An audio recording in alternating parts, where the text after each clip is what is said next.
liberalization that the Arab world should actually focus on? Believe that ultimately the utopian state will arrive. We have lost them at war, and that's very unfortunate.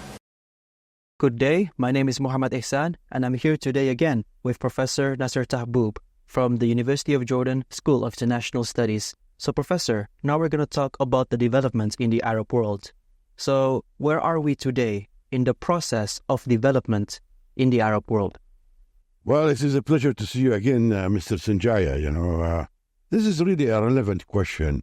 And we ask ourselves, this particular question time and again. It's not only also relevant to only the Arab world, but developing countries in general, in Africa and Asia and so forth. In the Arab world, I think, in a sense, we have had to deal with events and circumstances that are unique. For example, in our part of the world, we have had a number of wars, devastating wars. I would mention the most recent, but 1967 war was so significant. 1973 war, the October War, what was a major war that involved international parties, and it almost have led to an international crisis in 1973. We have also had the war of 1978 in the Lebanon. We had the occupation of Lebanon in 1982 and the occupation of an Arab capital in 1982. We had the Iran-Iraq war for 8 years, can you imagine? Where all the resources of the Gulf states and the Arab world went into the war for 8 years. Millions of people lost their lives in that particular war. And then we had the first Gulf War, the second Gulf War. It has been a very unfortunate period in our history whereby our resources, our talented and young men and so forth, we have lost them at war, and that's very unfortunate. Now, we, like any part of the world, and particularly in developing countries, we aspire to develop. Development means that you want to build economic institutions, political institutions. You want to offer the citizen of the Arab world, in the different Arab countries, an opportunity to live in dignity and in peace. Provide for the basic needs that are required by the people of the region.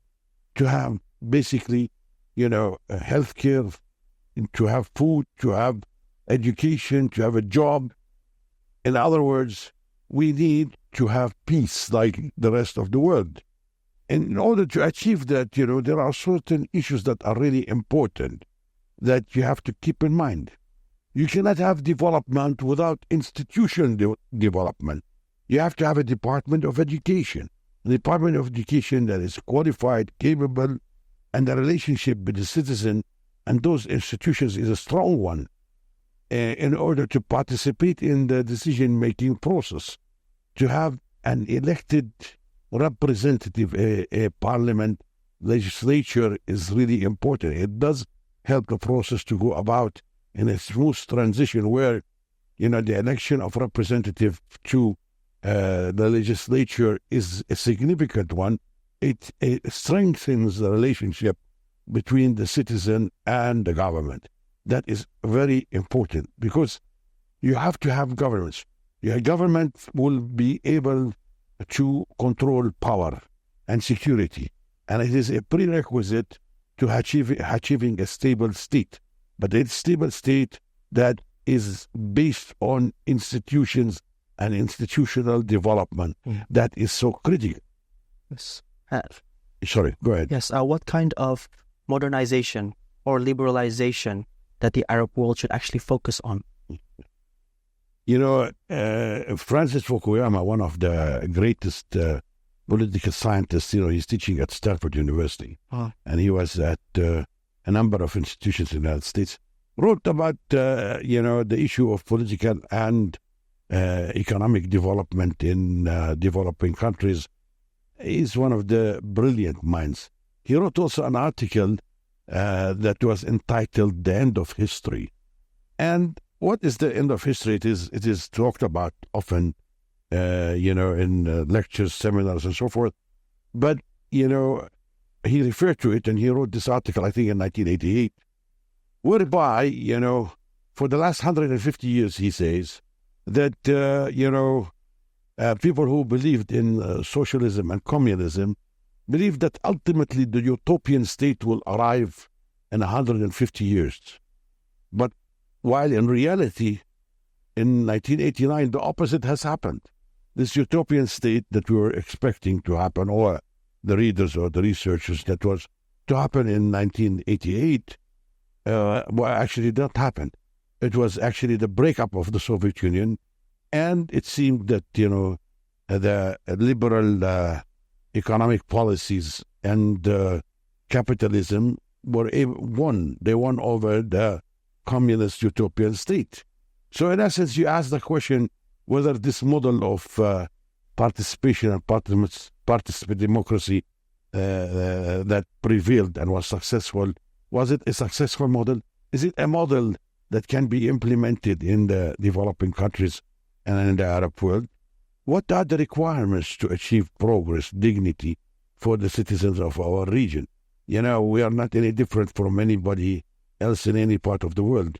Why is it, for example, that the Greeks failed, in the last decade in terms of, the economic problems that they have had and the corruption that they had?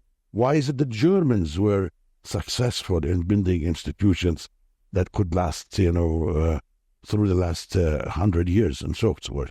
Well, these are questions I think we need researchers, political scientists, we need people who are expert in international relations that would study our area, that would want to learn more about the region, its social values, its culture, but at the same time, keep in mind that there is a process, institution building. It is necessary and required in order to maintain this significant relationship between the citizen and the institutions. Okay.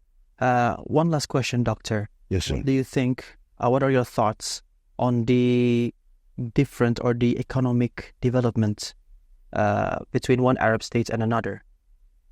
Well, I think, this is an important question, that has been toyed with and been asked for the last 30 years. I think that we in the Arab world need to start the process of economic cooperation, whereby, like something along the lines of the Gulf Cooperation Council is absolutely fantastic. Can we expand this to include other countries in the region, such as Jordan and neighboring states? Can we bring Iraq into the process? That's a huge market, if you consider Egypt and the neighboring Arab states. I think there's potential. This is a glimpse of hope. Yeah. And I think we are moving into the direction now in this time of our history, whereby we recognize the importance of economic cooperation rather than intervention into the affairs of other states in the region. All right. So inshallah, things would move into that direction. So you're saying that there must be new directions?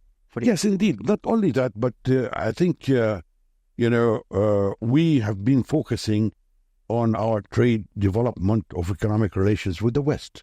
Mm-hmm. But I am an advocate of also, going towards the East. I think that there is so much that we can do working with Southeast Asia, countries like Malaysia, Indonesia, with tremendous resources, population, markets, and so forth.